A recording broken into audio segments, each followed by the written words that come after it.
I am your host today, joined by Cupogoodness and a tiny disaster. I'm Bumpy McSquigums, by the way. And we got some talk to do today. So, what's up, guys and gals? Hey, how's it going? Good. How are you doing? I threw them off, it looks like. It's okay. I was like, oh wait, we're the guys and gals. Yeah, He yeah. was talking to us. You are. You guys are. I You guess He's if folks you are. hovering in the background for a while. if you didn't pluralize it, then I would have clicked in. Hey, how's it going, guy and gal? No, you guys have to do multiple roles right now. So, I'm expecting at least two roles from each of you. So, I think that sounds great, Bumpy. there we go. See, he's got the voice and everything. I mean, I might not have gone high considering we do have a gal with us, but maybe she wants to He's go low. Who knows? yeah, we'll just say Hi, that gal, and a Muppet. that persona does not come out very much. That's like a very very rarely used. So Now, he's got that. I got Grover and Yoda together. Grota, as I call it. Yes, we should go do this. See, it's gonna be yep. great. And I feel No, I had feel to prepare voices, guys. Come on. the raspiness of the Grover was in the Yoda, and I really did. See, Yeah, but it's it's Grota. it's, a, It's truly Grota. it's a, some voice acting stuff over there. All I right, can see what you're doing. all right, everybody. That's not a cup of goodness and a tiny disaster. Welcome to the live stream. We are going to be talking about budgeting for video games today. We are the Indie Brothers Plus. I don't know. What are we, Cup? I'm gonna throw you under the bus here. What are we? Oh, Josh said Indie Crew sounded good. That's cool. And we just, I think. I am it's- fine to be an honorary. Yeah. Yeah, I well, who think- says women can't be brothers, right? I just think we gotta stop being awkward about it either way. Just go for it. Indie Brothers, Kelly's a bro, or Indie Crew, we're the crew. Whatever we want to do. It's 2021, so I'm fine with whatever. That's right. Like, Women can be I'm brothers not, too. Remember that. I'm not picky. Like I just want to be everybody to be happy. And That's if the good. crew, but we're definitely a crew at this point. And Sea of Thieves style, we're on our boat trying to help people out instead of firing on them. Look at that fancy trying to do effects, some folks. Cooperation. Do you like the effects? I like We'll how see. she's We'll have to- ethereal. We'll have to get the feedback on it, but I feel like I'm in one dimension, you're in another. When I first saw what we had planned, I was like, cool, we're in like different kind of space planetary environments. Yeah, one was a little bit too fast before, so I had to switch it out. She's got a triangle that comes flying out of her. It's good. We're just trying new stuff, and she's disappearing. Everything I'm wearing is getting just kind of like, oh, my headphones getting sucked into the. I was telling Bumpy, I was like, production values. He's like, on it, boss, and look at all this stuff I got going on here. It's good. I like it. So you can only sit stationary, and eventually everything will fade into the background. Just be ahead. We're not about the pomp, right? We're about the circumstance. So we'll adjust here and move into our circumstance of the day. We're having some fun. All right, real quick, we are the Indie Brothers. We have a whole bunch of stuff that we do for you folks that maybe you don't want to do for yourselves, or maybe you can't. It's just too much to do all at once. So we basically handle PR. We do business development, Steam store page optimization. We reach out to the press, content creators, influencers, media, and such. We have a team to stream your game on the Steam store page, and we take on all the busy work so you can do what you do best. That's make video games. And then take it away, Cup. What are we doing today specifically? Okay, so specifically we're focusing on video game budgets, which is not very specific. There's a lot of different areas and points that we can discuss here today. So when we first, I think Bumpy was the one who proposed it originally when we were doing a brainstorming session. Bumpy had it proposed on one of his lists, and we said that's a good topic for today.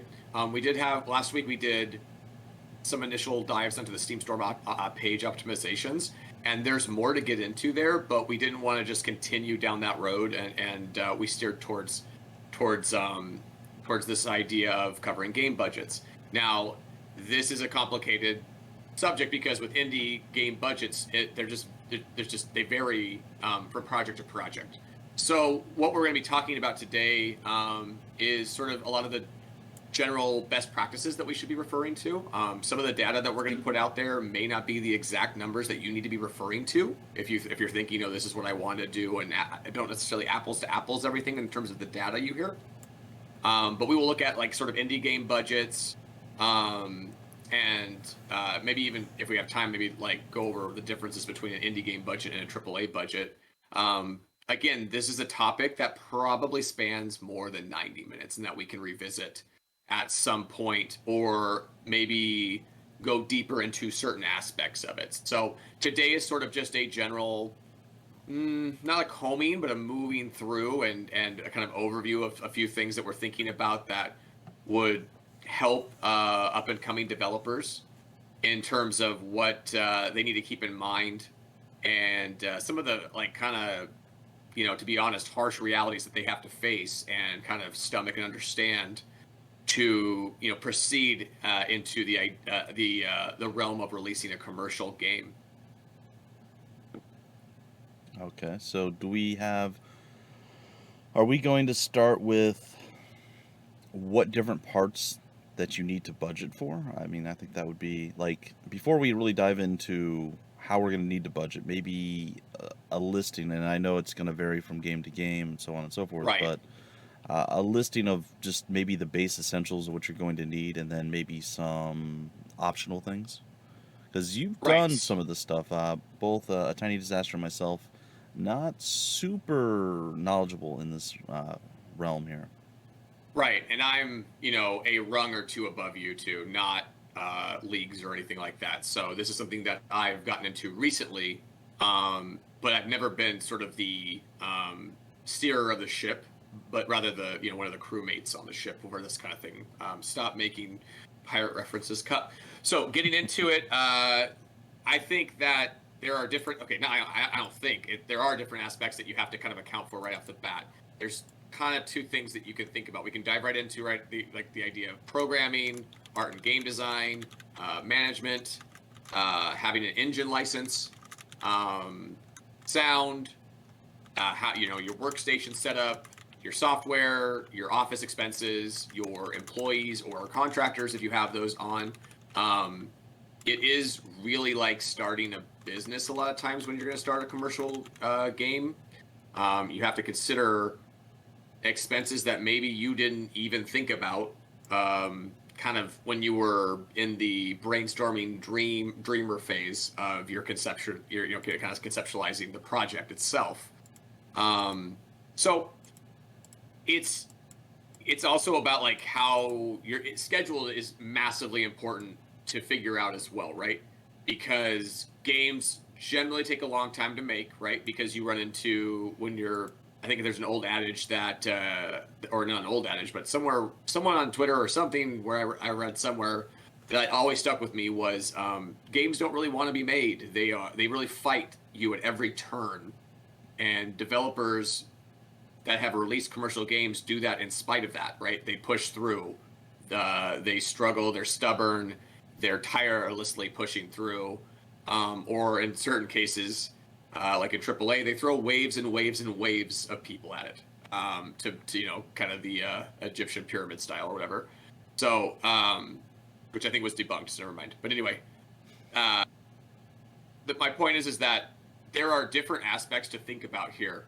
It is hard to necessarily rein in what is the first thing that you should be thinking about, because there are so many little things that you need to be thinking about as you get started. I think to kind of help get a basis,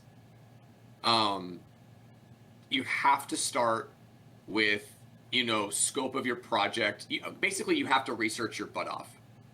And what I mean by that is you have to research in terms of like what we're already talking about in terms of referring to articles and by accredited individuals that speak from experience, right? But you also need to be watching and playing games that are either successful in the market at large or in general, but also, specifically to maybe your area, your genre, your kind of vibe, whatever it is that you feel like, hey, these games are kind of similar. You should be trying to glean what's going well for them, maybe some of the issues they're running into. You should be basically a hard study on this kind of stuff from the get-go. If you don't know exactly how to put this all together by yourself, then you shouldn't just be jumping in and doing that already. Instead, you should say, I need to give myself some time here to research. Because if you don't research, you're going to presume things that are not true. You're going to presume that programmer art is going to be good enough and you're not going to like, something like that. Something like that is going to be assumed when you don't do your proper research. And when you assume something like what I just mentioned, I guess my point, what I'm trying to get at with this point is you have to get an idea of the bar that's being set by other competition, right? Because if you're not meeting this bar in one aspect of game development or another, sound, art, gameplay, user interface, user experience, etc., it will often completely preclude you from competing commercially in the current market entirely. Like, so you just do not have a chance to even compete in the commercial market if you're not hitting certain bars that you may not even know what the quality is level is on that kind of thing. Like how much, and what I mean by you don't even know, it's like, do you understand how much art that needs to get done? How many assets need to be created? Do you understand how the quality level of that, like in terms of how expensive it's going to be to find an artist to do that kind of art? You have to come to grips with those kind of realities really early, like in the process. You can't not just be already rolling and thinking that it's going to work out. So, I mean, another thing that you should think about right away is getting where's all this money coming from, right? We haven't even talked about that yet. But just to start out, there's a lot of different aspects, and I'm not trying to scare anyone or tell anybody that they shouldn't be getting into this, but rather do your homework. Understand that you need to be incredibly researched if you're going to take a leap into a space to be an independent game developer or to make your first commercial game, that kind of thing. It's fraught with peril if you don't have your preparations in order. If you don't have if you haven't gone over like the contingency plans, what if this goes wrong? What if this goes wrong in your head? You don't want to be paranoid. You don't want to go over it, way too much. But you have to have an understanding of what could occur, right? In between the time that you believe it's going to take to start your game development and finish it. And that's another thing that you have to be super researched on. You may or may not know, entirely about the old adage that it's going to take 3 times longer than you think, very much comes into play with game development. Absolutely. So I don't want to ramble too long, but I do want to, understand the breadth of what you're doing when you're starting here on this like venture into making a game by yourself. Yeah. Does it sound like a lot? Yeah, it is a lot. Should you find someone that maybe has more experience to start and work with them to get some experience on yourself? Probably. That might help. But there are some people that just want to strike out on their own, and that's definitely possible, but you just have to know the realities of it, right? You can't just go in with red rose-tinted glasses on. And I think that's a bit of a, not even double-edged sword, but there's pitfalls on either side, because in a lot of cases you want to work on someone else's game. You need to have something to show that you've completed something. So I do think there's a flip side of it's okay to, if you are just getting started and there's no budget and there's no history, you do kind of your best. And that's where you look at having a team rather than necessarily working on someone else's game, but what do you bring to the table, and find someone who's interested in doing the art side if that's where you're lacking, and kind of building up that way. It's tricky because if you have the idea for the game, it's hard to get people to just work for free on your thing, but finding a team can be a great way to kind of offset a lot of that. Right. And I think that Bumpy and I talked about the idea that it's okay to present student or free work that you've done before to get that kind of connections, right? To build those kind of connections. To not be afraid to work for free versus working for an amount of money that is not satisfactory to you. A lot of times working for free gives you, kind of more options and that kind of thing. But bringing back to just what we're talking about here, if you feel like you don't have enough experience yet to make a commercial game, then don't make a commercial game yet. Make just student games, project games, game jam games, freeware that you release on Steam. You can actually do that, right? You can actually almost mimic a full commercial release now with a free game, right? Going through Steam.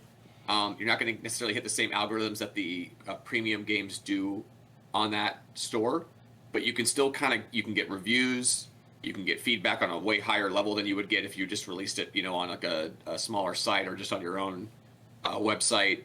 So there's aspects to that, and this ties into something else that I was reading about earlier when I was looking at these articles. on like budgets and things of that sort. They really, one of the articles really reiterates that if it's possible, and this is always financials can make things or break things, right? If it's there, it can make things. If it's not there, it can make it very difficult to just keep to some of these mantras, right? But if it's possible, you're trying to basically learn from every experience, whether it's a success or failure. You're trying to make this more of a long-term type of situation instead of just I'm going to go for it right now, hope to hit it big, or hope that put all my eggs in this basket, that kind of thing. You're trying to mitigate risk, right? So if thinking about mitigating risk, you have to have more of a long-term plan.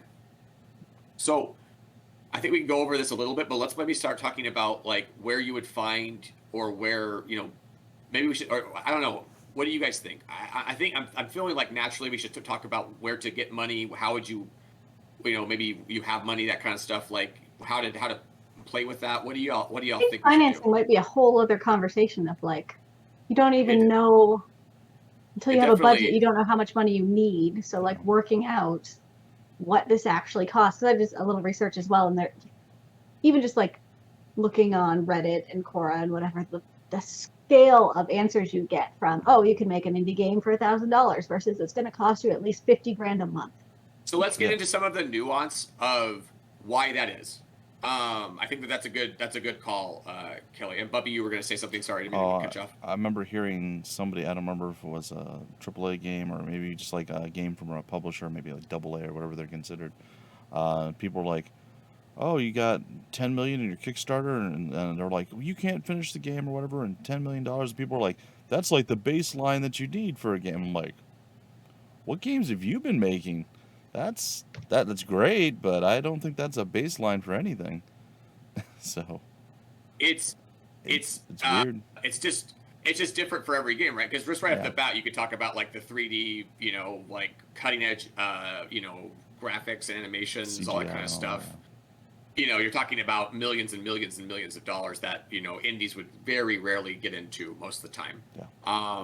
If you want to be realistic, a lot of commercial indies probably cost between $250,000 and $500,000 to make. And can you make it for less? Absolutely. I'm talking about commercial studios that refer to full-time employees that use talking about like Kitfox, Vertigo Gaming Inc. Those kind of that refer to multiple people in all the different roles that you need to fill in, as opposed to the indie developer or solo developer that's taking on a lot of those things themselves. So right there, Kelly, is a great example of the difference that you can see in budget right away, right? Is the idea of having a staff, having to deal with the manpower yourself, or having others take it on. Even how much you pay yourself versus how much can you pay yourself? How much do you want to pay yourself? Can you do that? And a lot of times people just don't pay themselves at all. I was trying to find some numbers on like Stardew Valley is one that came to mind for me, of like the actual one-man team. He did everything, of like, are there any numbers on like what his actual expenses were? Because he did the art and the programming and the music, and so it took forever and paid off in that particular case. But I was trying to see if there was any numbers available of like what expenses did he have. And a key factor there that I think that is worth noting that was mentioned on Twitter is that his significant other basically carried the day financially for that developer for I think 6 to 10 years to allow them to make Stardew Valley essentially. But regardless, 100%. there is privilege out there in certain cases that allows for financing that others are not going to have access to necessarily, and it's something to keep in mind, right? Like if you have the privilege of finance, that's not necessarily like, oh, bad on you or anything like that. But just know that like when you speak about your experiences, that you recall and remember that others probably don't have that same access a lot of times. Like, in fact, in most cases, they probably don't. So there is some survivorship bias with that going on a little bit. You have to be careful with that. But Stardew is like one of the best examples of, like you said, one person, more or less, I think it is one person entirely, and just and chipping away for a very long time and like kind of sculpting a really quality product over a long period of time. is that viable for you? And that's the question, right? Like, is that viable for you as a game developer? Manifold Garden, William Cheer did have other folks help him on that game, but that was largely his own project. And that took him, It was I think he 7 announced years. it in 2013, right? And it came out last year. So, Yeah, I think the first 4 to 5 yeah. years he was alone, and then he got other outside help.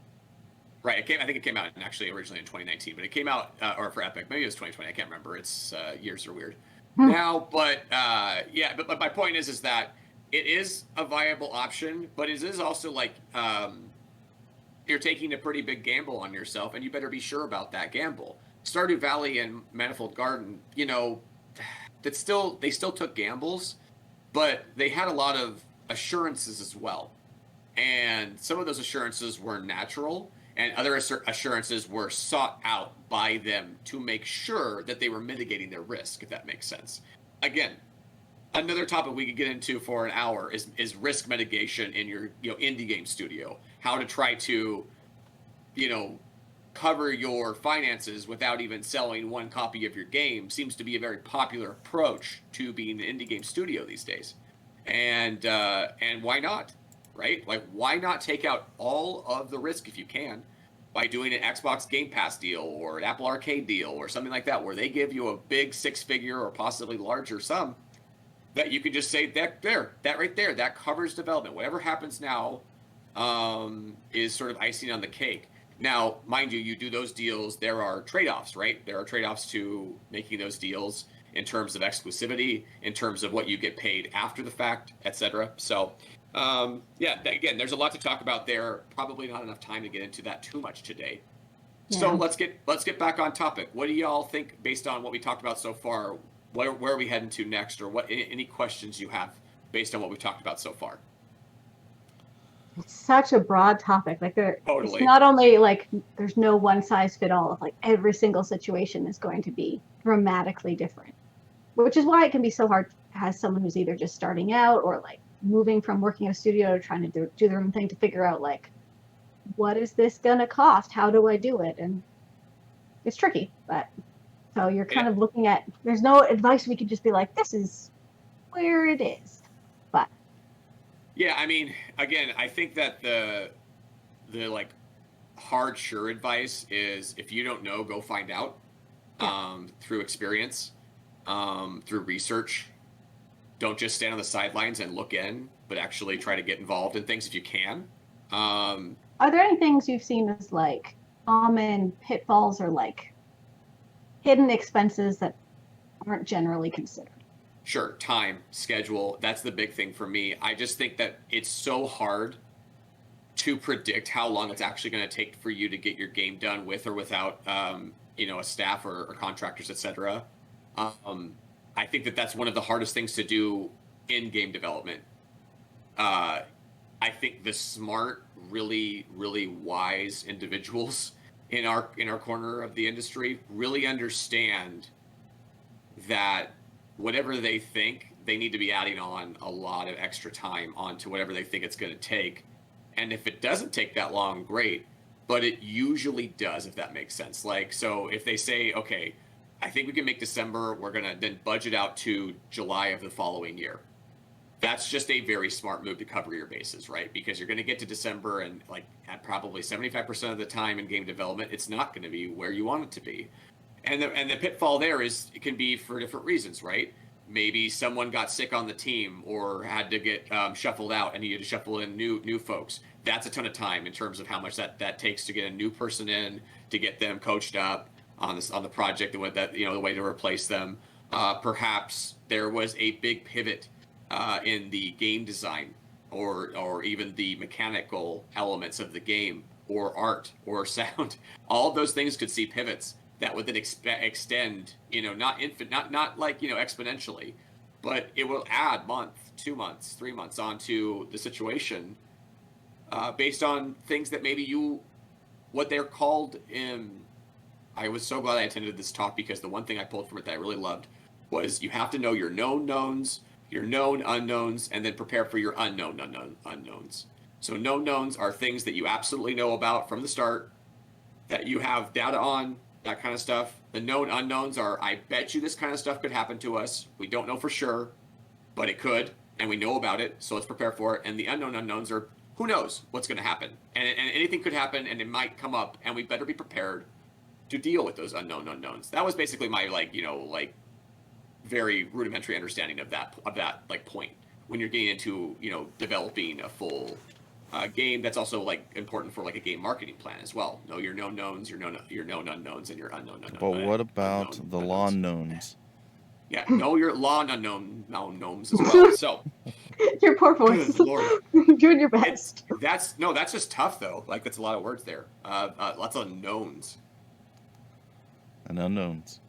But honestly, that to me, like you can see how like I got with that because it's so true. You have to be able to predict things that you might not predict, but expect the unexpected.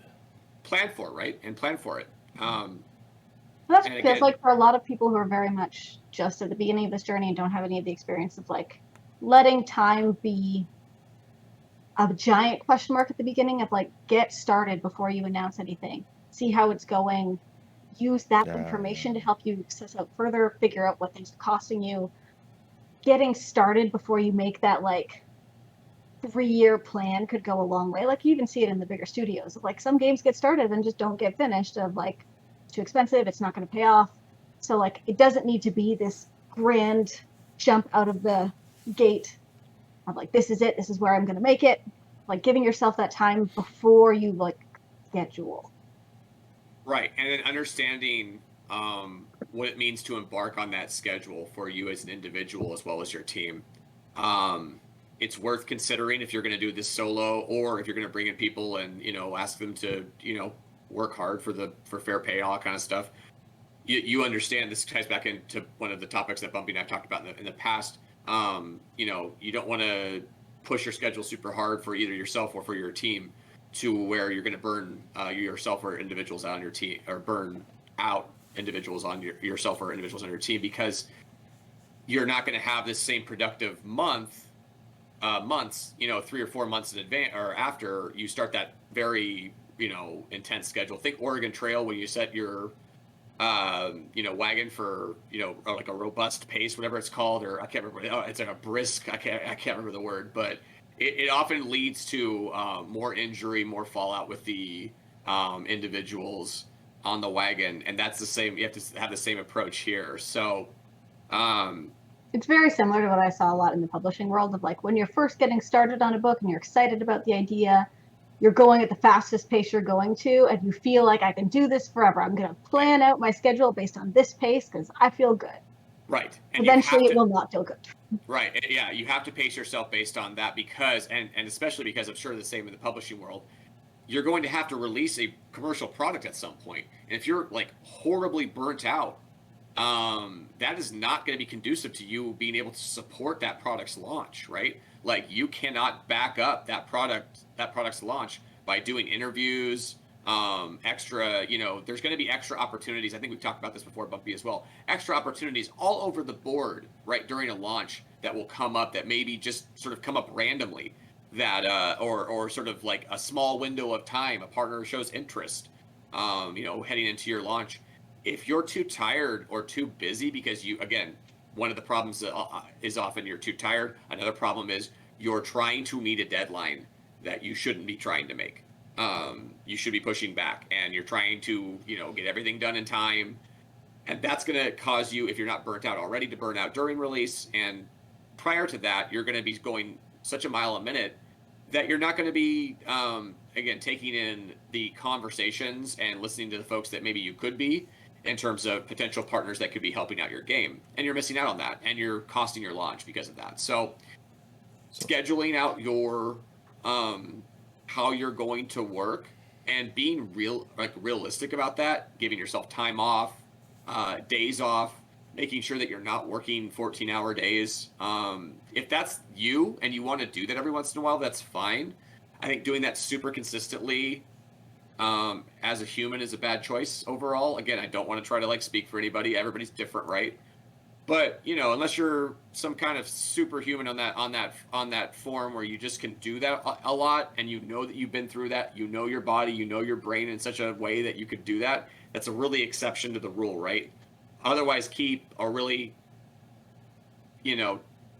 like tight ship on schedule. Don't let yourself get wild with it. Understand that you're going to have periods of high motivation, as Kelly mentioned, and also low motivation periods as well. When you're in low motivation periods and you're tired, and I think Bumpy and I can certainly attest to this, you can't get a whole lot done. Not like you want to. Well, not in the way that you want to. When CSD3 released, I remember, thankfully, again, you're part of a team. So you did all the lead up, super busy, make sure everything's good to go, all that stuff. And then you disappeared for a week because you were approaching burnout. And like I said, you had your team to fall back on. You didn't have to be there for the launch after it was, officially launched. And you were like, okay, I'm stepping back. I need to reset, basically. Now, if someone doesn't have a team that they're going to be able to rely on to cover that area, they have to make sure that they don't do all that craziness leading up to it. Right. If you don't have, it's like a relay race, and if you have to run it by yourself and you can't pass the baton, then you have to understand how to run the entire relay race, right? Like by yourself. And that's not non-trivial. Like you have to consider how to do that, and you have to make good choices for yourself in probably really stressful, acute ways that maybe you haven't done before, right? Like maybe ways that you haven't, done since maybe you were in school or your parents made you do it that way or whatever and stuff. If you're out there, the nice thing about an indie developer is you can do it however you want, right? So that is certainly a double-edged sword, right? Because you have this ability to do whatever you want, but you have to understand how to get the most out of yourself over a long period of time, usually. Because games aren't usually going to make themselves, at least commercial, full production games aren't going to make themselves in a period of a few months. It's going to take, several months, if not multiple years, to get the job done. And so you have to understand what you're embarking on. That ties back in with that, right? You have to understand the journey that you're embarking on. It is an odyssey. Game development. I can't even that's such an analogy right there, right? Game development is an odyssey, and you should think about it as such. It is not something that's like high five, we're going to design a game, woo! Like we're having a good time, just laying back, kicking back, developing a game. That's not the approach you need to have when you're developing a game. It's like this is the bugs hit or the code doesn't make sense. You're getting on a ship and you're out. That's pirate references again, but you're going out to sea and it's going to be a while and you got to make it happen. You know what I mean? And you're going to have to make sacrifices. Things are going to go wrong, as Bumpy just mentioned, in a myriad of ways that you can't predict. Some you can, some you can't. So, yeah, it's not trying to scare anyone off. It's just trying to really face up the realities, right? And look them in the eyes and say, this is what I need to do to actually be successful in this industry, right? Because there's so many people that I think want to be successful, but aren't necessarily thinking about, maybe they're willing to, but they're not considering or they're ignorant of the sacrifices and some of the realities that they have to face to get to be successful. Well, that's mirrored exactly in even content creation stuff that I do. If I had advice, and it'll sound horrible, but if I had advice, don't try to become a YouTuber or a Twitch streamer. It's hard. It sucks. You got to do so much more than you think you're going to have to do. And I think a lot of jobs are like that. Yeah, the point I think we're both getting at is that you can't fake this. You have to actually want to do this, and there has to be a passion for it first and foremost. There is no getting rich quick. Yeah, it's not like, I can go make this game. It's going to be easy. It's not going to be easy. You're some exception to the rule. You're going to be the Flappy Bird guy. You can, again, there's a 0.0001% chance that happens. If you want to roll your dice on that your whole lifetime, go for it. I think there's a lot more examples of people that are rolling their dice in that short-term scheme kind of thing and failing constantly. So, and also what kind of life is that, right? Bring passion, put your real whole self into these ideas and into this work, and you'll see some results from it. But again, it can't just be in the game development and game design itself, right? this is a business. You have to think about the business aspects of this. If you're going to be like the solo developer or lead developer or, you know, whatever you want to call it, founder of your team, then you have to face those realities. Or you better have someone that you trust that you're working with there to help you through them, or take on some of them, for you. As you pointed out, Bumpy, David Galindo, aka Cupogoodness, spent a lot of time and effort working with the artists and the writers and programmers, and himself obviously working on the design of the game, getting it to a point where it was kind of ready to go. And then he didn't just get to hand it off to me entirely, but to get to hand it off in different aspects that he doesn't have to take on, to be able to take that step back for him, to have me then say, thanks, I'll take the baton and I'll go from here. And then I step on the gas for as long as necessary, or as long as I think is, I should, kind of based on what we're supposed to be doing. And then I'm like, cool, we got through it. We're where we want to be. Here's the baton. I'm going to go lay down over there. And so it's just like there's that aspect of it for sure. And as Bumpy points out, if you can get away with that, that's fine. If you can't, then you really need to be able to think about, okay, how do I sustain myself through the ups and downs of life, right? This isn't just of work, of game design. You're going to have periods of motivation in your life that are up and periods of motivation in your life that are down. So, to budgets. What's that? Back to budgets. Yeah. So real quick, I just wanted to try to recap what we've sort of talked about as far as what we need to budget for, because like you said, there's a billion things, but time seems to be a big one. Understand it's going to take a very long time to do what you need to do, and even trying to realistically grasp it, you probably need to overshoot that. Whatever you think realistically you're going to need, overdo that. You have to think about what type of game you're going to have, if you're going to need 3D artists, if you're going to do the art yourself, a composer. I don't know if you mentioned music during all that. I'm sure you probably did.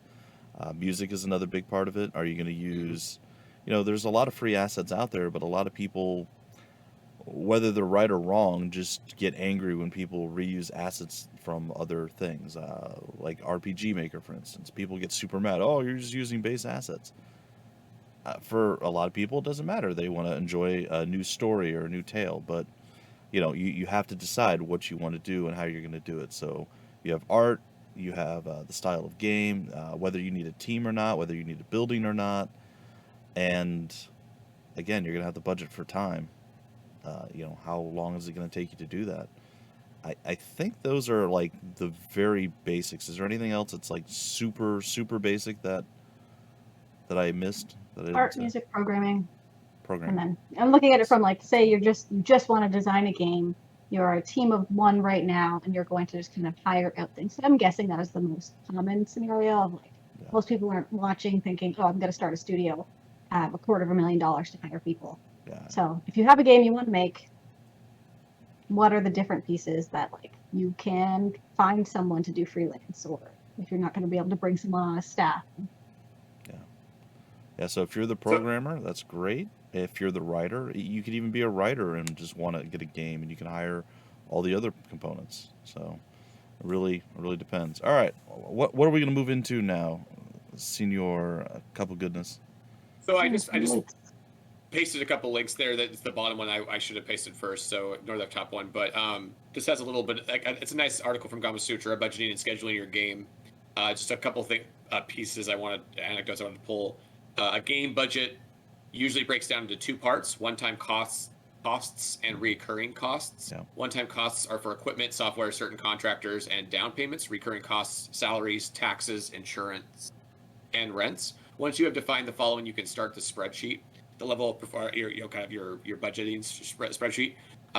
You have to keep once you have defined the following: the level of performance you wish to achieve, level of technology, art, licensed property, the amount of time you need based on market movement and other factors, the scope of the project, add-on pack, demo, cutting-edge game, etc., and the cost: artists, programmers, designers, computers, software, offices, etc. So they have a sample budget spreadsheet based on a 24-month development cycle. On that sample is not meant to represent any real type of game or development situation. It's just there as an example. And the point of that is that like there is no like hard and fast, here it is. Here's the thing that you need to look at and reference when you're thinking about a budget kind of situation, because it's going to vary from situation to situation. So it's a lot. You know what I mean? It's just a lot of information to intake when you're first getting started. Like Kelly was the one who asked the question when I started putting out all my points on the Discord about how, or the Slack about what we're going to talk, or what like I think we could talk about with the subject. Kelly was like, but wait. But what if you know nothing? And that was like the first question she wanted to touch on. Like, what if you're just getting started in this and you have no kind of basis or background and stuff? And you can see what that means. You can see like the depth and breadth that you have to take in to kind of have a focus in on what you should be doing and the steps you need to be taking. It's not something that just is sitting there on a forum that you can look up. There are articles out there, like, again, you should take in multiple different perspectives that are accredited, that are experienced, that are speaking from experience, and take those in and mold your plan from there, right? And if you have, this should like more of a gut instinct kind of thing, but if you have sort of areas in your mind of the plan that are blank, are vague, are cloudy, etc., there's a fog to them, then those are the areas that you need to be researching and need to be attacking more in terms of understanding the aspects of them that you don't, right? I don't know how much I need to pay what's the range for a composer? What's the minimum range that or minimum amount that I'm gonna want to set aside to find a composer that I will consider to be workable in terms of working together, collaboration, as well as their final product. Just little things like that. You're going to have to spend you're not going to sit down and do this in a day, right, Kelly? I mean, you're not going to sit down and just do this in a single day. Or if you do, it's going to be chaotic, like really, really chaotic. It's not going to have, it's not going to be like reeled in like you want it to. So it's really about going, I think the answer to that original question is you have to understand the staircase in front of you to begin with, and then take the steps. Like, you have to actually see the staircase for what it is in front of you, and then actually take those steps step by step. Because if you don't even see the staircase in front of you, that's a big issue to begin with. You have to start by understanding that you have a series of things that you have to get done before you can enter even into the idea of, now we can push forward, start spending money, start spending our budget, and start working on the game. There's just a lot to it, so you have to keep that in mind, and just make sure that you're aware of it, right? Like, it's not scary if you can plan for it, if you give yourself the leeway, or if you have the privilege to be able to have that leeway. If you don't have the privilege, we've talked about it before, breaking into the games industry, Kelly, and I think we did that with you before, and how you might have to, make certain sacrifices with extra work, contract work outside of the industry, but that always takes away your time from doing your passion project or what you actually want to do on this front. So always a balance. That's, I generalize often. That's work, but that's also life within this in what we're doing. So balance to it, and don't just expect things right away, right? Don't expect things to happen just immediately, or maybe not even with your first budgeted project. So maybe not go for the moon on your first budgeted project, right? Like, maybe have a nice, easy start, which I think we've talked about before, Bumpy, in our how to start a game development studio kind of thing. Maybe your best idea your biggest best idea isn't the one you want to start with. Maybe, a couple of warm-ups, not that they're bad games, but smaller scope. Yeah. And go from there.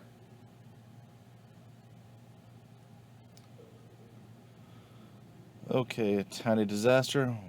You said you probably have a bunch of questions and things going into all this stuff, and I know we're absorbing the stuff that Cup has said. Is anything standing out that's a big question for you? At it from a lot of different angles. I think it's an intimidating topic, and I asked what if you're very much beginner, because that's kind of some of our audience over on TikTok, of like, younger people not sure how to get into something like this. And best advice definitely seems to be don't take it on as like your first project shouldn't be on you. Go in to someone else's game, learn that experience and all of that. So I asked most of my questions kind of as we were going. I was curious to hear Cupid mentioned maybe talking about budgeting for a game while running a studio with aspirations of multiple titles. Very interesting. Also, if you want to break and rest your voice, that's cool too. Yeah, I don't know, man. I think these 5-6 hour streams that I'm doing around this is probably getting to me a little bit more than I admit. But I'll get some more lemon juice in my life. But one thing I just posted right there that I wanted to mention real quick, in case anyone in chat wants to refer to it or on the VOD, the game cost calculator that was put together by GameDesigning.org, or at least that was referenced by them. It's in link now. I've gone through it once, and I think it's. I mean, again, it's not a thing that might fix all your woes in terms of what you're trying to do, but it might help you kind of frame up what you're trying to do, outline, and get started. I haven't gone through it a million times, so I can't just say it's the most accredited amazing thing ever, but I did think that it's something that's worth looking into if you're sort of a new kind of player in this industry and want to go through some of the steps to see what it would take. That's a good way to go about it. One thing that I haven't mentioned at all that's a great reference is other developers, right? Like, not just through social media interactions, which is definitely something you should probably be investing in if you feel like that's part of your personality that you can do. Get on social media and mix it up with some of the other developers. Obviously, don't be annoying, but try to interact in a way that's lets them know that you're there, you're working just like them, and that maybe at some point there could be an interaction that could, where they could possibly mentor or assist and give you advice, etc. If you feel like you're out of certain circles, try to find, what your way into them. This is not like necessarily the easiest thing to do, but look for, open game development groups, etc. Pretty much online at this point. I mean, you could do it if you're local, depending on where you're at, which is, depending on where you're at, that could be a really good thing or a really not helpful thing. But if you're trying to get into groups online, look for There's the ones. so many possibilities. Yeah, and just and be discerning, right? Like, look for the ones that seem a little less bombastic, like seem a little bit more kind of reeled in, and hopefully have experience as the sort of the backbone of their group, as opposed to, you should do it this way, you should do it that way. You don't want to see people constantly saying you should do it this way or that way, or making those kind of suggestions. You'd like to see, here's my experience, I'd like to share it with you, and here's what I learned from my experience. Hopefully you can glean something from it. If you see those kind of groups, those are the groups that you want to be interacting with, because they understand that their experience is not going to be an apples to apples with everybody else, right? Like, there's not just one way to go about this. So so going into like a multi-game studio, going for like a longer term kind of thing, that kind of ties back into not just going for that biggest, best idea right off the bat, but actually saying, we're going to try to ramp up here, and we're going to try to gain momentum in step by step, right? What if we had two, smaller scope games that did well enough to then fund the next game, and therefore and so on and so forth. That kind of planning can take place. You have to be aware that sometimes a game situation like that, you think, a smaller scope game can develop into a commercial winner. You have to just kind of make sure you're realistic about that. It might be at a place where you can get like full funding for a game, or it might be like pizza money, right? Like, like you got a small game out to get some extra money for the weekend or something like that, to go do some additional stuff that lets you kind of, enjoy your life a little bit more, that kind of stuff. So you have to be able to scope that, or not scope, but like understand in your head how some of these games could work out. Obviously there's no ceiling. So if it goes super big, that's amazing. But there's only a few kind of games and types of situations that really can be planned for. We've talked about Fall Guys before, how that was kind of like tailor-made to be a big, kind of viral situation. But And for the most part, that's not where you're going to be living as an indie game developer. You're going to need to be more of the grassroots approach, right? So, obviously we're not going to get into this heavily, but understanding where your finances are coming from, whether it's your own money that you built up over years, whether it's through crowdfunding, whether it's through publisher support, platform holder support, like we talked about with Xbox and Apple's stuff. There are different ways, right? What'd you say? Investors, right? Like, there's just different ways. Like, publishers, I think investors are probably like same category, right? Like, depends, because investors might just be not helping in any way beyond just funding. Yeah. Whereas publishers might be doing some additional like support on the marketing and other areas as well. But either way, if you're getting finances from someone like a publisher or like an investor, that there are going to be stipulations, right? Like to that funding. It's likely that you're not going to see a lot of money right away when your game starts selling if you partner with a publisher and get funding from them. The idea is that this is again another thing entirely, but publisher contracts and making sure that you're making the right choices and not giving them too much and making sure that they're doing what they're supposed to be doing. Or like an investor contract, making sure that you're not getting like too raw a deal, if that makes sense, Bumpy. You know what I mean? In terms of, okay, we're getting this money now, which is helpful, but you don't want to just give them the game sales in perpetuity, or anything like that. So you gotta like kind of watch and make sure that the contract there is set up correctly. And that's a whole other thing where, again, if you don't know much about, you're going to want to get out there and check out references that are either available publicly online or try to mix it up with some individuals and get to know them and have private conversations that will kind of inform you. But that's really where it starts, right? Knowing where the funding's at and then going from there, and knowing, I think it's really important to know if it's like a lump funding or if it's a continuously coming in, if revenue is coming in, right? Like with Vertigo, we know that we have revenue sources now from multiple products, and we're going to try to continue. Like, we're at like sort of, I guess, our mid phase as a company. We have a few quality products that continue to make revenue for us, but if we wait too long and don't release another game, those will eventually, diminish. There are things that we're doing that I personally do to avoid that diminishing return for as long as possible. But after a couple of years, unless your game is, top notch, biting up Isaac type stuff, Steam is championing it all the time, that kind of thing, you're not going to necessarily see the same sales that you were getting in that first year or first 2 years if you're plotting your discount plan correctly, all that kind of stuff. So we're at a point now where we can use a lot of our money that we're getting from our revenue streams from past games to fund our future games. But there's still risk involved, right? We have to make sure that these games that come out next carry the torch.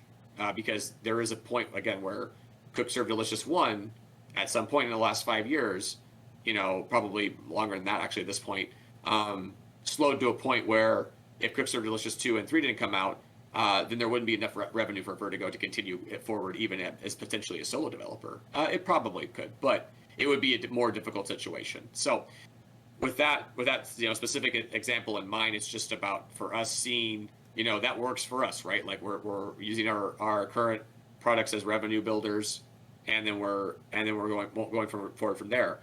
Hopefully, if you're doing it right, it isn't just covering expenses for your next game's development and that's it, but you're actually able to save a little bit so that you can have additional funding for other games down the line that maybe you don't have to make up every single time on the next release, because it's hard to have success after success after success. It's actually much more common to be, even as a successful indie developer, it's actually much more common to have flop, mediocre, flop, success, flop, mediocre, like just got its money back, success. And so you try. Arcen went through this. Arcen's a great example of this. AI War 1 was a success. A Valley Without Wind was okay. Shattered Haven was a flop. And we went through this process, right? And we went back last Federation. I would call that a mitigated success, not like a full, but it did pretty well.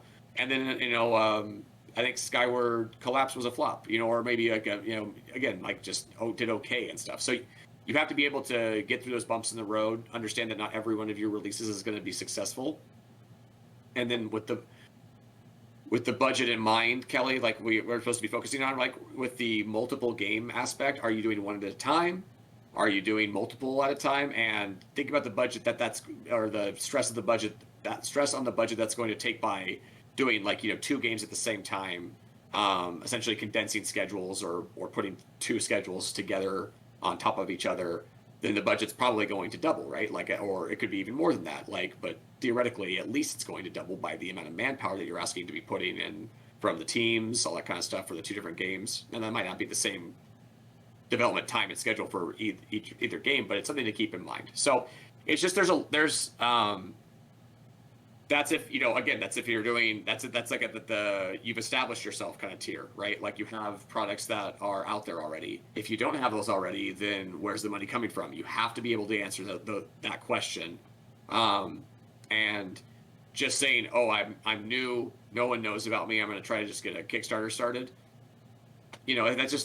that's not going to necessarily work. There has to be a lot of time and effort put in if you're going to try to woo random folks to the internet via a crowdsource or crowdfunding kind of thing. You have to be putting in time there, and obviously have something to present them that really sweeps them off their feet right off the bat. If you don't have a built community, that kind of stuff. So some of your budget concerns might be around based on we've talked about this before. Building up your community early and often, right?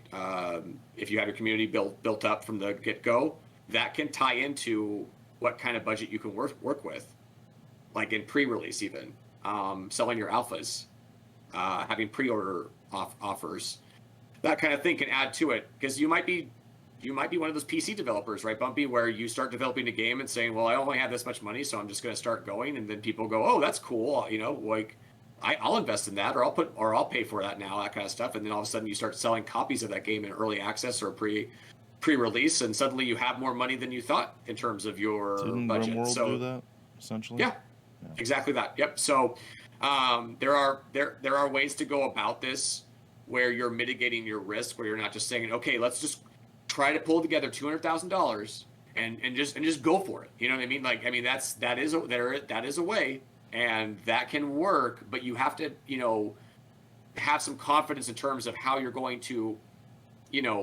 make that money up, turn that around, get that product sort of paid off, get in the black, and then hopefully profit.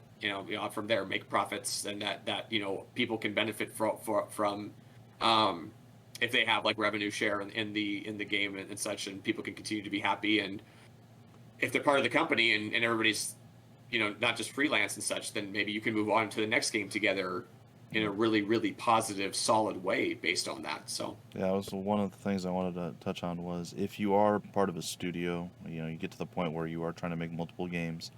One of the things that's kind of the hardest to do, and I've seen it fall apart a few times, is that you have your team that you've built, that you brought in, and you're happy with them. They create this game, and you're like, sweet. And then they start working on the next game, but you run out of money because you don't have enough to keep your team around. Or maybe you take too long before you jump into the next game. Too much time in the planning phase. So it kind of sucks, because then you maybe have to let people go for a time. And, there's just not that job security. So right. Try to plan for that. If you can make that job security happen, think about the idea of finding someone that's like really good as your composer or really good as your programmer, and how it would be amazing to just have if they're happy to stay with you if you can keep the bills paid for them, then you want to really do whatever you can to try to keep them on staff. If you think I can think about working with this person long term over multiple games, multiple projects, how much of a boon that is versus having to find someone new every time, Bumpy. You know what I mean? So it's really, it's definitely important to plan for that if possible. Obviously, it all comes down to the bottom line and how it goes, but that's certainly like, you're thinking about how to be successful, those are the kind of things you should be thinking about. Any thoughts from the tiny disaster? Nothing in particular. For me, this is very much just a learning experience. It's not something like marketing and social media usually comes in as an afterthought. So that's very much like it's not part of that initial big plan. Think about people who have like hit the scene on social media that ended up making money through that aspect as well. Game developers, game designers, people who put themselves more out there on social media, on Twitter, not just put themselves out there, but had a specific, maybe not a specific plan, but had some things in mind in terms of, okay, this is how I'm going to gain momentum here. Getting that, community and money can kind of be hand in hand, right, Kelly? So, I mean, or a tiny disaster. Apologies for keep using your real name. But now, and it's all your they can fault. go. I doxed her hard. So, but like, I really think community and money can go hand in hand. Like, if you're building a fan base, you have a potential, financial base there. As we've discovered through our Cook Serve Delicious releases, right? Like, we're selling to new players a lot of times with 2 and 3, but that's not where we're thinking this is going to mitigate our risk, right? We mitigate our risk because we know the people who played CSD1, a lot of them are going to buy the next game. A lot of people are still around in the Discord that support us continuing to make games and say, we will, the Fry take my money meme. You want that in a community and a fan base. That obviously suggests that you're making things that, a wide variety of people are interested in. And, in that case, that's a happy problem of wanting to continue to provide them opportunities to, fund you, essentially. Like, whether it's buying your products, kickstarting them, buying them in early access, et cetera, et cetera. There's different ways that they can support donating. Patreon, we haven't even mentioned that yet. There's a lot of different ways that you can go about this now. Don't be too rigid about how you think you have to find your support. You obviously don't want to spread out between like 12 different Patreon sites that, bring you in 2 cents a month or whatever. It's a waste of time, right? You have to find the ones that are actually semi-lucrative, at least, provide you some form of revenue in a way that you're like, I'm not just wasting my time going down this rabbit hole or whatever, while I could be focused on, just finding better methods to do this.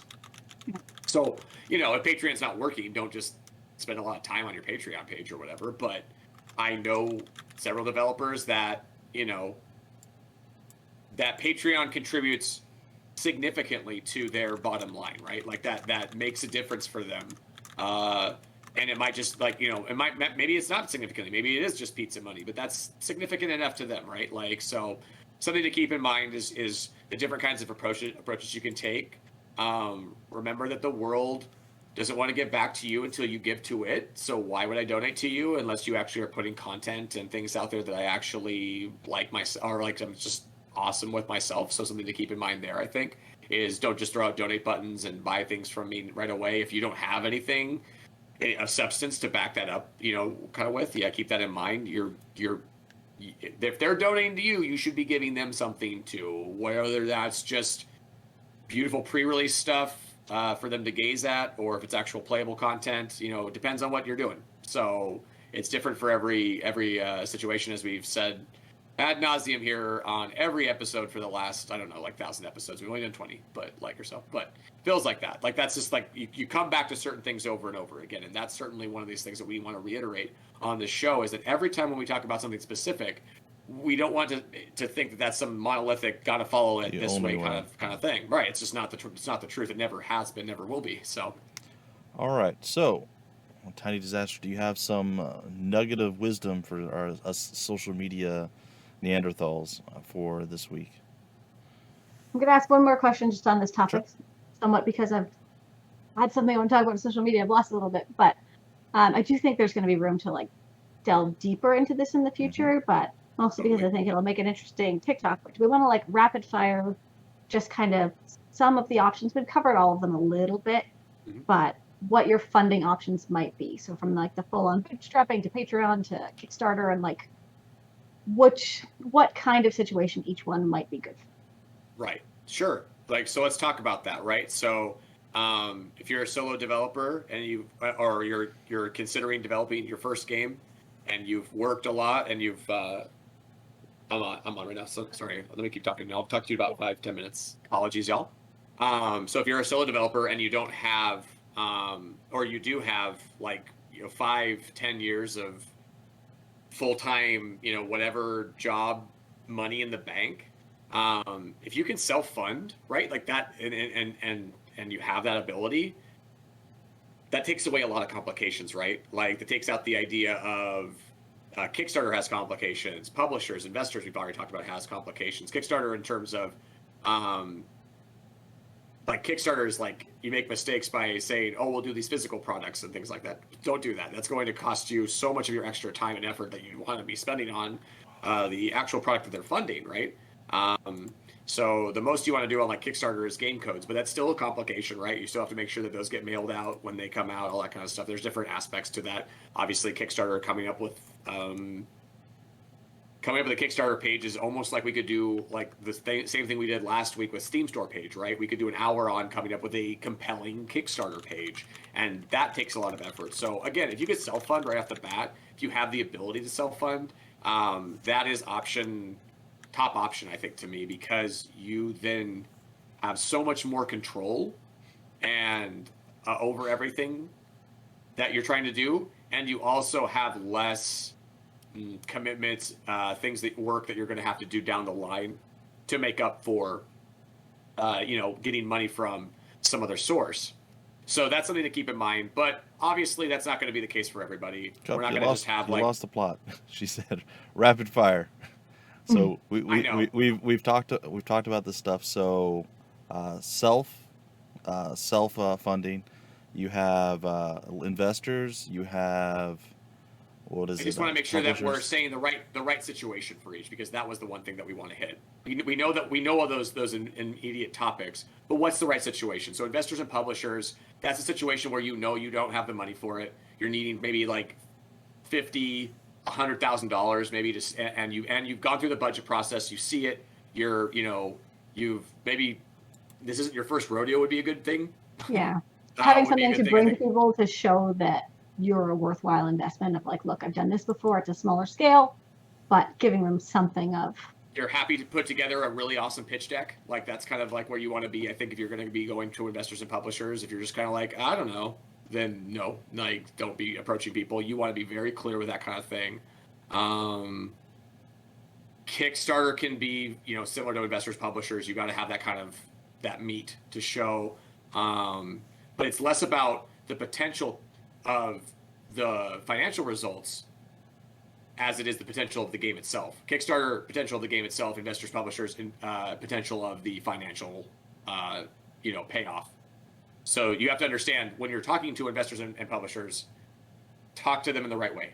They don't care about like how fun the game is. They want to know how much money that game is going to make for them, usually. And that could be through the fun of the game, but vice versa, Kickstarter backers are going to want to know, like just be convinced by visuals, right, and by descriptions to purchase. I think that covers it. Anything else? Sorry, apologies for not rapid Patreon is kind of like a more relaxed version of the Kickstarter of like you're not doing anything right now. There's no hard deadlines. It's for if you want to bring people along with the journey, if there's something you can give in value on a monthly basis, whereas Kickstarter is it's more intense rewards whenever your deadline is, whereas Patreon, you may be looking at money every month, but you have to give something worthwhile every month for that to be worthwhile. So it's and it's like a thing with Patreon where it's like a comedian saying, remember to tip your developers, you know what I mean, on the way out and stuff like that. That's what it's almost like a tip service in so many ways, like when you get that kind of thing. So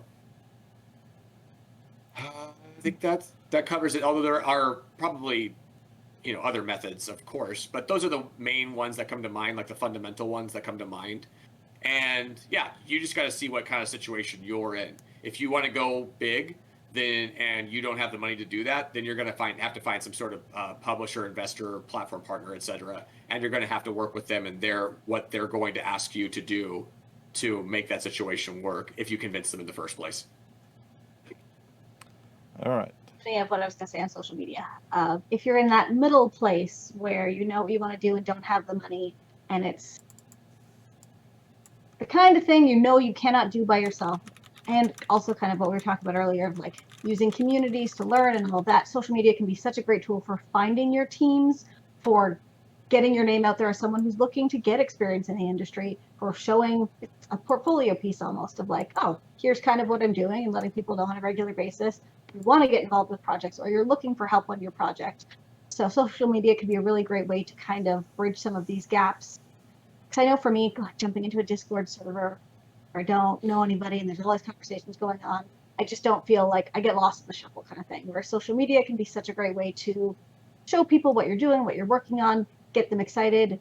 And like we were talking about in the social media specific discussion of like, if you want to build those connections, find teams, get interested in what other people are doing. Don't just focus on your own stuff. Do not spend too much time shouting into the void. Get excited about other people's stuff. If there's an artist you really love, let them know, ask them questions, build that relationship, because there may be opportunities to kind of work through some of this stuff together in the future, but you really need to, sure, there could be a whole other networking discussion at some point. Social media can be great there. Right, and collaboration, cross promotion, all that kind of stuff. Even if you don't necessarily work with each other, is very much on the table a lot of times. We worked with Cooking Simulator and Overcooked in the past, for example, with Cook Serve Delicious. No, hard, fast, collaborations, but let's do a promotion together, that kind of thing. The bundle, can come up. Right, exactly, yep. And so you get, you get platform partners like Valve to perk up with that kind of stuff. So even if you're not like a social media person, you should establish an account at the very least to kind of be lurking at least with mutuals, if not interacting with them to some degree.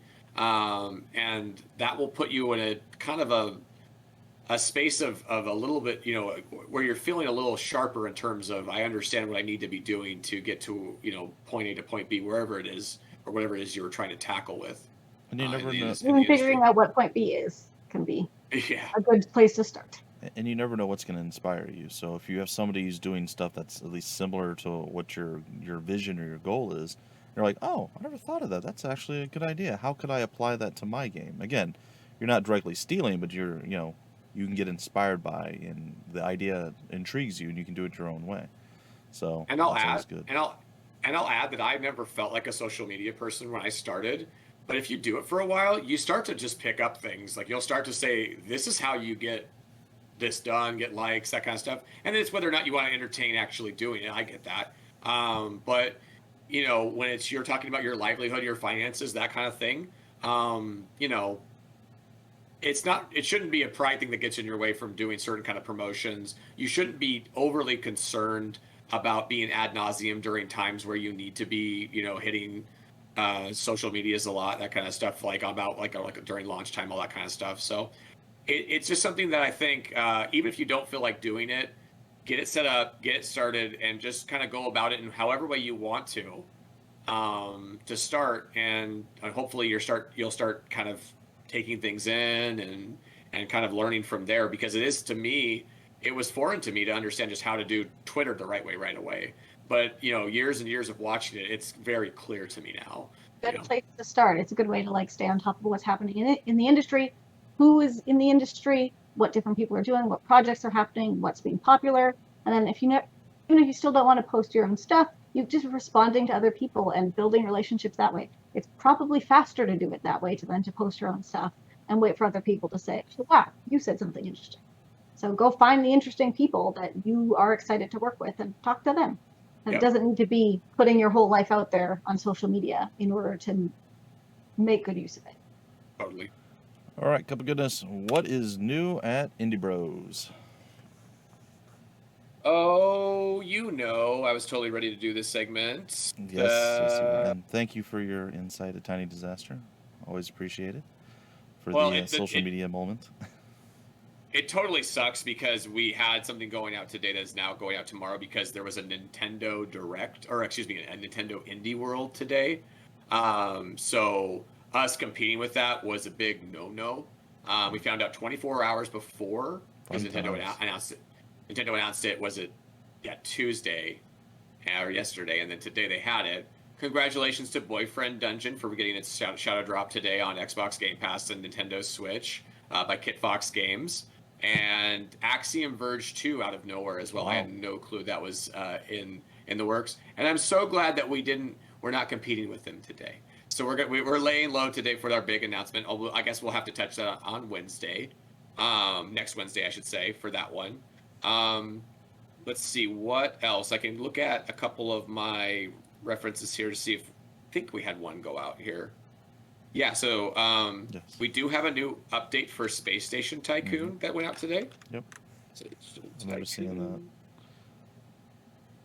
And it's 25% off right now on Steam. This is an early access game that we're working with. Let's see here. Yep, 0.6 update 0.6 is out now. And there's patch notes on. I'm gonna get this in. I have so many tabs open. There we go.